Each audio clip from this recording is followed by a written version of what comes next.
We're happy to have Thad Beaty and Annie Clements. They're married to each other. They're both musicians. They have both toured with one of the biggest country music groups in the world, the Grammy Award-winning Sugarland. Appeared on stage with Beyonce, Lady Gaga, Rihanna, and Bon It's Jovi. like music royalty. Same. I mean, yeah, I do that all the time. He's a session guitarist, music producer, and songwriter. And Annie is going to be on stage at Wildlands as the bassist for Maren Morris. So nice job, you guys. Well done. Like Thank you. accomplishing all of this in life. How's it going? And they It's have two great. very young children. Oh yes, we just pre-recording. We were discussing the Wildlands, which is actually our home, and Yeah. where our children are running wild. Yeah. The wildlands of our living room. So Yeah. I got a lot of comments about why my children were always naked, and I would be like, because I'm lazy, and half the time they're getting stuff all over their clothes. They're so, happiest that way, really. I'm glad that we're starting out with this mutual agreement, because that is our current truth and reality. Yeah. We'll get home from this and no one will have clothes on. Yeah. None of us. Yeah. Are you guys currently in Big Sky? We are. Yeah, we're here. We've been here. This is our third winter. That's how we're keeping time, but we've been here full time. So we kind of upped the whole operation, and now we're home based here and have loved every second of it. And I was just chatting today just about how invigorating the creative community is here. And we were chatting about anytime you do anything in Nashville, you have to have 2 weeks of learning the music, and then you have 18 days of rehearsal, and then you play 1 6-minute show for someone, and everyone is only there to judge. Versus Big Sky, you stand in front of the crowd and someone says, "Hey, can you play whatever song, blah, blah, blah?" And we say, "No, but here we go." And so it's been really just a wonderful, wonderful, wonderful place for us creatively. And I feel like I've grown more as a musician and as a human being here in this time than maybe I ever did when we were in the midst of, the music cities or those other places, just because of the freedom to take risks and do fun things. We were chatting. Also, we played Tips Up after ski joring here in Big Sky a couple of days ago, and the crowd was. It was. There's so many adjectives to describe how excited it was. It was very energized, and I realized, man, we could. Part of the responsibility of playing live is you're the conductor of the overall energy of the room, and so it was pedal to the metal, and then it was also like, man, I bet if we wanted to, we could tip this thing and really take it somewhere that Big Sky would remember for far too long. We had a couple of people, get up on stage, rush the stage. It got pretty wild. We had some dancers jump up there. We had a guy who I think was about to vomit, lie down on the stage. Yeah. We had another guy that just wanted to get up and just be there, be a part of it. Yeah. Right. Just in the middle. Yeah. I will say, as someone, not as a full-grown adult with kids in Big Sky, but when I lived there previously as somebody who worked on the mountain, that is a lifestyle. There is, I don't remember much of the entire time I worked up at the resort because it was a party. You skied all day, and then whatever happened at night just happened. Well, and we love live music. When you add Montana's version of MTV's Jackass to it, which is, hey, let's grab a horse and some skis, and you just pull me as fast as you can around the top. All my friends are going to drink all day, and I'll meet you at Tips Up at 10 o'clock tonight. Exactly. It's the makings of a classic Big Sky. Like we're showing up for this day, right? Dirtbag party. And as venues go, I mean, there aren't many places where during the set break you can go play video poker. So that's right. Tips Up is unique, unless you're at the Town Pump, for example, or sure. Yeah. Yes. Montana makes it easy for all The of us. illustrious Tampa. I know. Being from the South, we have a completely different level of, well, you don't get to have a casino and a gas station. No. And as Darius Rucker knows, I guess you probably don't even get to have marijuana in your car. in your car in Tennessee. So what Poor led guy. you guys to settle in Big Sky, in this wonderfully creative place? Well, it's funny. We were talking about this just yesterday because this person has just completely changed our lives in so many ways. But I toured for many years. Obviously, Thad and I met at work in Sugarland, and then I toured for a long time with an artist named Amos Lee. Toured with a gal named Oh, I Holly love Wood. Amos Lee. Yeah, and now I'm out with Marin. But through all of that touring, I kept crossing paths with a gentleman named Rick Reese, who was tasked with opening the Montage Big Sky. And so when he was helping get that, going, the end of 2021, I ran into him backstage at a festival that I was playing with Marin. And and I'd played so many events at his hotels over the years, these beautiful places, and he's such an incredibly gracious, wonderful host. And he said, "You know what?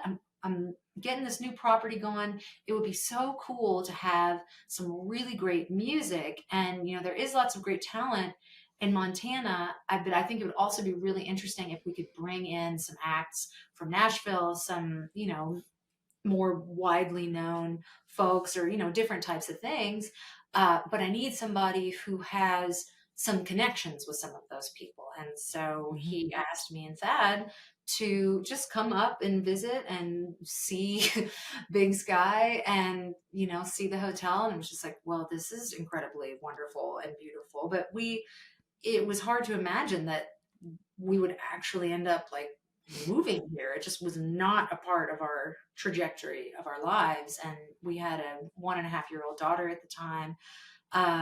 And so we kind of looked at calendars and tried to figure things out. And what's helpful about me and Thad both being musicians and being side players, backing up other artists, is that we could call our friend Jennifer Nettles from Sugarland and be like, "Hey, do you want to come hang at the Montage and do a show? We'll back you up."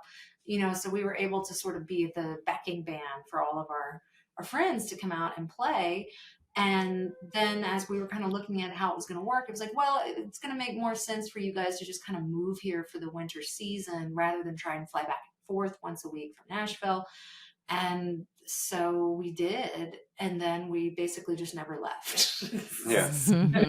I remember this a little differently. Rick has been a friend for 15 years or so, and I just remember my wife calling me from that festival saying, "Hey, I ran into Rick, and he told me that we have to move to Montana."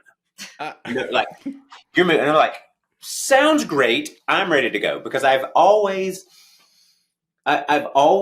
mean, since we've known each other, I guess we've been married.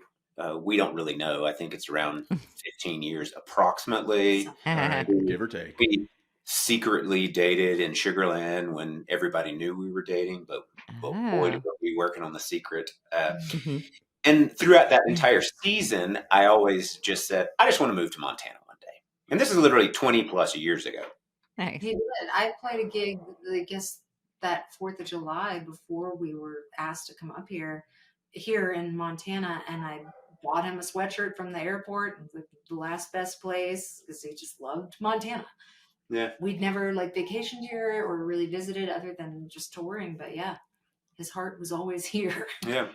So once Rick demanded that we're moving to Montana, we moved, and whether it was they wanted us to stay or the fact that we just decided we weren't leaving, here we are, and it's been really great. And just to think about that first season here, we're on the as we record this, we're a couple of days away from the Grammy Awards were Sunday, and Rick texted me because he's been friends with all these folks forever, and he just texted me because he was with a manager friend of ours.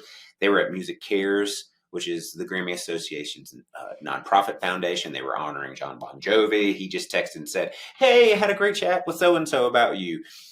and it triggered all these wonderful memories because we were literally laughing together the day before, saying, "Remember how Rick Reese has basically single-handedly changed the trajectory of our lives?" But Yeah. it was I get here and I get chills just because that first season that we were here, we had Brandy Clark, we had Larkin Poe, we had Emily King. So Emily was nominated For best R&B album. for best R&B album. Larkin Poe won. Brandy Clark won, and Nettles is Jennifer.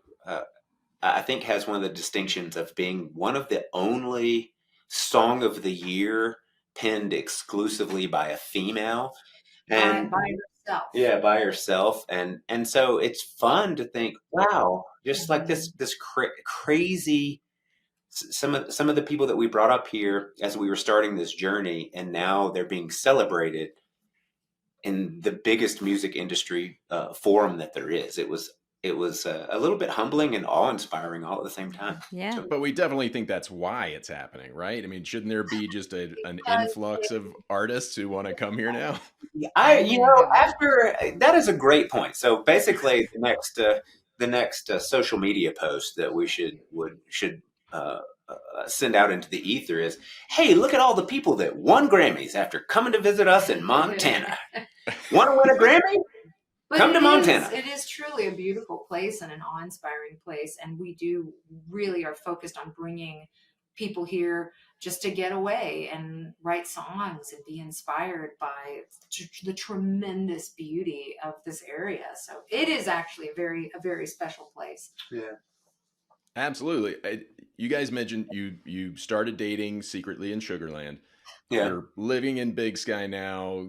Annie, you're continuing to tour with Marin at the moment. That's How right. how are you making a marriage and being parents work despite all of those challenges?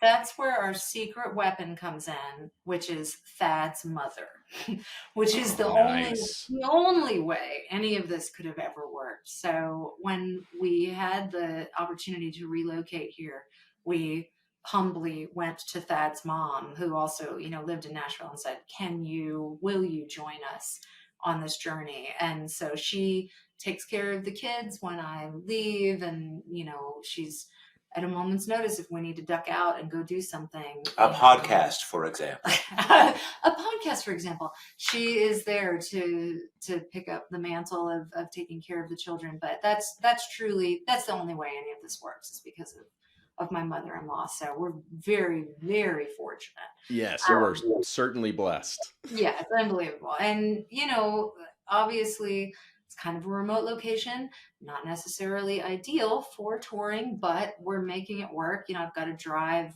an hour through the snow to get to the airport. And then, it's kind of wild, but luckily things have gotten a lot better with travel lately.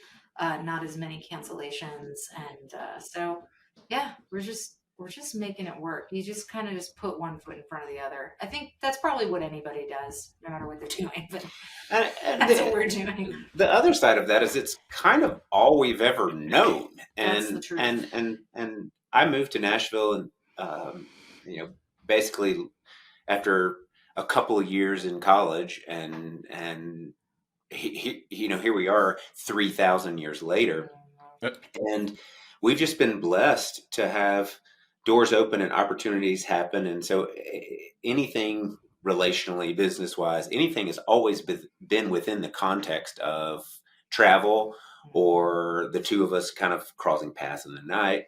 I think after Sugarland took a breather in, whenever that was, let's just call it 2015 or whatever the case may be. I think we realized, hey, it's going to be harder if we're both on two independent tours, kind of going both ways. So that's been one decision we've made is, hey, one of us needs to kind of be rooted, at least, instead of both of us passing in like ships in the night. But as far as kids are concerned, it definitely has its challenges, and the road is kid friendly and very unkid friendly at the same time. Right. But that's, once again, that's all they know, is they know us coming and going. And we're hopeful that we can share some of the kind of the beauties of the gypsy life with them. And I think, honestly, Big Sky is awesome for that, just because any other place that I've been in my life, they take school pretty seriously. And in my mind, school is something that, if you need to miss it to go do something that's important in life, then who cares? Go do the thing. And Montana seems to have a relationship with school that's more in line with kind of how I feel about it, which is just that. It's like, so many you need to get out of school to go ski. because they're skiing and they're at the top of the game as far as all that stuff is concerned. And it seems like the attitude is just more like, look, if you get your work done, it doesn't matter if your butt's in the seat. Like go take on the world and make some cool stuff happen. So we really love that mentality and that attitude. It's been really great. Yeah, it's refreshing. Yeah, totally agree.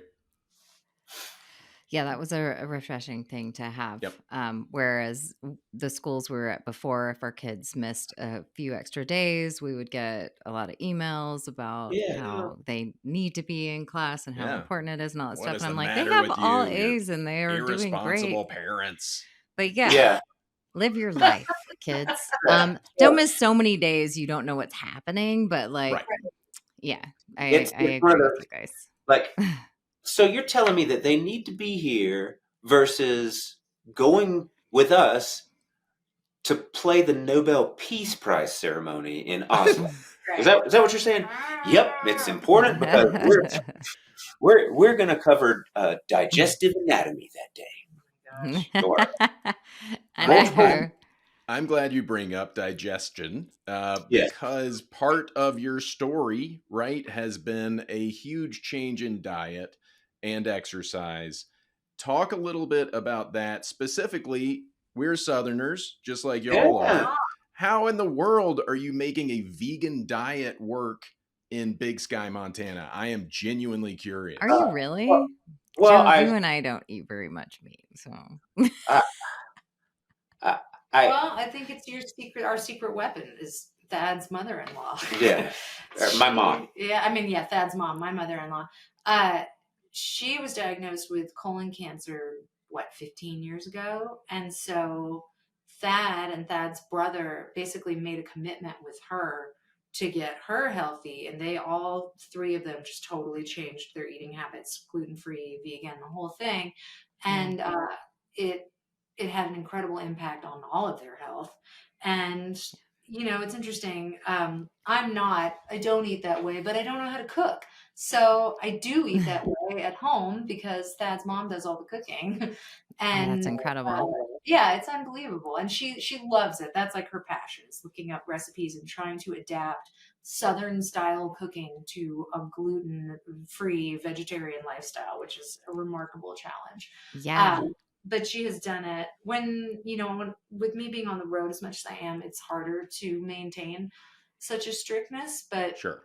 It's been amazing to see their dedication and commitment to it and the benefits of it, and that's the thing is like, what do you always say? Like, you don't know how bad you feel until how bad you felt until you kind of quit something. When I'm pregnant, I don't drink. And then it's like, wait, I feel great. I know. I had no idea how terrible drinking even just one glass of wine a night makes you feel, or so kind of that mentality is like, once you kind of get a taste of the goodness of it, it makes it easier to stick with it. Yeah. I don't eat meat for the most part. If I'm at someone's house and that's all they're serving, I'm one of those people, but I am allergic to gluten. So I'm with you on that. But my whole life I would get these weird inner ear infections, and I didn't know why. And then after my second child, my hand swelled up and all these weird things. They thought I had lupus. And it turned out it was just gluten. So once I cut that out, I never had an ear infection again. I felt amazing. I think everyone has some kind of connection. All of us, now either eat something that bugs us when we shouldn't, or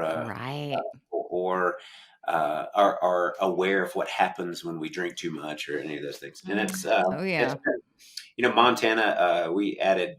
Uh, uh, we weren't able to be as strict just because up here. So now I've happily moved into the ranks of just vegetarian. So Okay. cheese, and eggs, and all those kind of things. But it's not that hard.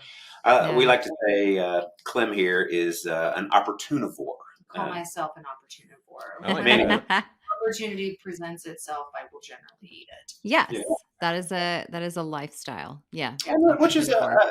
and I think part of it, the thing that I've learned from her is it's all at the end of the day, it's all about just having a healthy relationship with the things that are around you, whether that's food or whether that's the people that you interact with, and understanding how to decode those situations and be honest with yourself or with your partner to come to some spot where you can attempt to make good choices. So Yes, let's attempt it.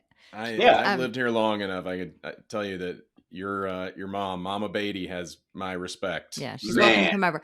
Listen, if y'all are ever up in Coeur d'Alene, Idaho, I should Yeah. get to a different topic. I'm going to ask you about instruments here in a second. But first of all, if you're up in Coeur d'Alene, there is a place called Izzy's Cafe. Okay. And they do southern food that's all gluten free, and I've it heard is about this place. 'Cause It's I was it's just great. there with Yeah. Maren. They do Yeah. like skillet cornbred and fried chicken Yeah. and like all of it, and it's delicious. Legit. I was stoked. Say Peach we're getting cobbler close is. to the dinner hour, and now I'm We're all I am ready to salivating. go. Sorry, I know. Sorry. No Okay. stress. So on a different topic, Annie, you I saw a video with you. You have a keyboard that's velcroed to your bass. The Annie Can you Clements tell me future. yes, tell me Yeah. more about this Doc Brown contraption you have. Well, I really have Thad to thank for it.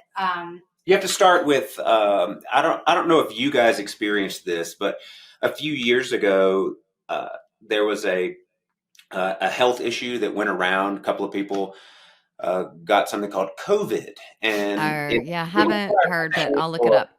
a handful of us just had to stay home for a little bit, and Mhm.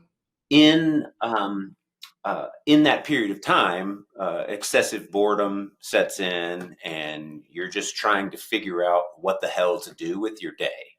And so I can say that definitely contributed yeah. to the birth of the Bass of the Future. But Maren had made her second album, her sophomore album, and there were a lot of synth bass lines that would be like on half of the song. So like the verses would be synth bass, and then the chorus would go to a live bass. And so rather than have a keyboard set up in front of me for an entire show, only to play a few songs on it and just kind of be in my way, we put our heads together and like, well, why don't we just slap a keyboard on a bass and then I'll play that instrument on the specific songs where a synth bass is also required in addition to regular electric bass. And we put it together. I mean, literally, like Thad just went to Home Depot and got Velcro and some wood blocks and those like command hooks. And we actually have a video on the internet about you can make your own Bass of the Future, kind of just breaking it down. But I ended up playing the Grammys with John Mayer, who's a Montana part-time resident. Yeah. Paradise Valley. Yeah, he ended up joining Maren on the song Bones and at the Grammys, and so I got to play the Bass of the Future on that with him on the That's COVID. awesome. Yeah, which was an interesting Grammy experience to be sure. We would end the song and it was just like maybe 5 like camera operators would just kind of start clapping. Oh, pretty awkward, but we did the best we could. You're like, this is why I got into music. Woo! It's about the fans. DIY guitar. That's right. Since this is a story about her, I can be braggadocious for her. And I remember being home one night, and once again, she would never share this story, but I think it's pretty awesome. We're like hanging out and once again, nothing's really going on in the world. And then the phone rings, and she takes the call and then comes back. And I'm like, who was that? And she says, it was Don Was. He's in with John Mayer, and he had me look this up. And so Don Was is, legendary music producer, superhero of kind of the music world. And it's like, oh yeah, we're just sitting here watching reruns of Friends, and Don Was calls you, like, huh? Yeah, Nice. I had seen some footage of the Base of the Future, and I guess John had asked him, like, what is going on there? What's that? So he's like, well, I'll just call Annie and see what the deal is. That's Crazy. so great. Yeah. Crazy. That's amazing. And will you be playing it at Wildlands? I will be playing it at Wildlands. Yes, for sure. It's a fixture in the set. So yeah, we'll be playing Okay, well, Bones on the Base of the Future. all right, we look forward to seeing the Base of the Future at this year's Absolutely. Wildlands Festival. You could see it in person if That's you don't right. go to see Maren Morris ahead of time, I guess. And with your comedic history, we might as well take this opportunity to write an entire lifestyle sketch for The Guitar of the Future. the Base of the Future and some kind of hilarity that ensues from it. So Exactly. we'll let you stew in that, and the next episode will be Yeah. the wild adventures of the Base of the Future. Wherever give me it some takes time to us. noodle Yeah. on it. Yeah. Hit a couple of chords, end up in another dimension. You never That's know. right.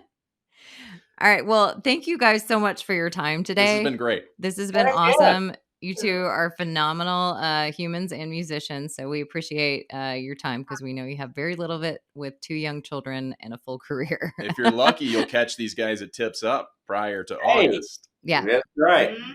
The locals call it Tits Up, just so you know. Hey, All right, What? sorry. it's a family podcast, Michelle. No, it's not. We play around Big Sky at least 2 or 3 nights a week. So please do come out and hear us if you're in the area. We're always out, and we're going to be, I don't know when this is airing, but we are going to be playing at the Westerner with our trio, the Tuesday Night Rodeo Club, on February 16th. So Ooh. come Oh, come that's coming see up. us, please. If Okay. you're in Gallatin Gateway and Bozeman, we'd love to have you. This is the new That is spot. I good to haven't know, been to February it yet. 16th. So. Yeah, That's it's really lovely. great. We did the Peak Ski event. It was a fundraiser, a week or so ago, and it's a killer spot. It's a really fun, kind of vibey. Yeah. It feels like a classic dance hall where you should Right. go and dance and then fight for your partner's honor. Nice. So I will be fighting for Joe's honor since I am right, the yeah. Thank more you. rowdy Gonna- of the two of us. I Yeah. have a big Tuesday night planned here. That's All right. right. Thank you so much, guys. Thank you, guys.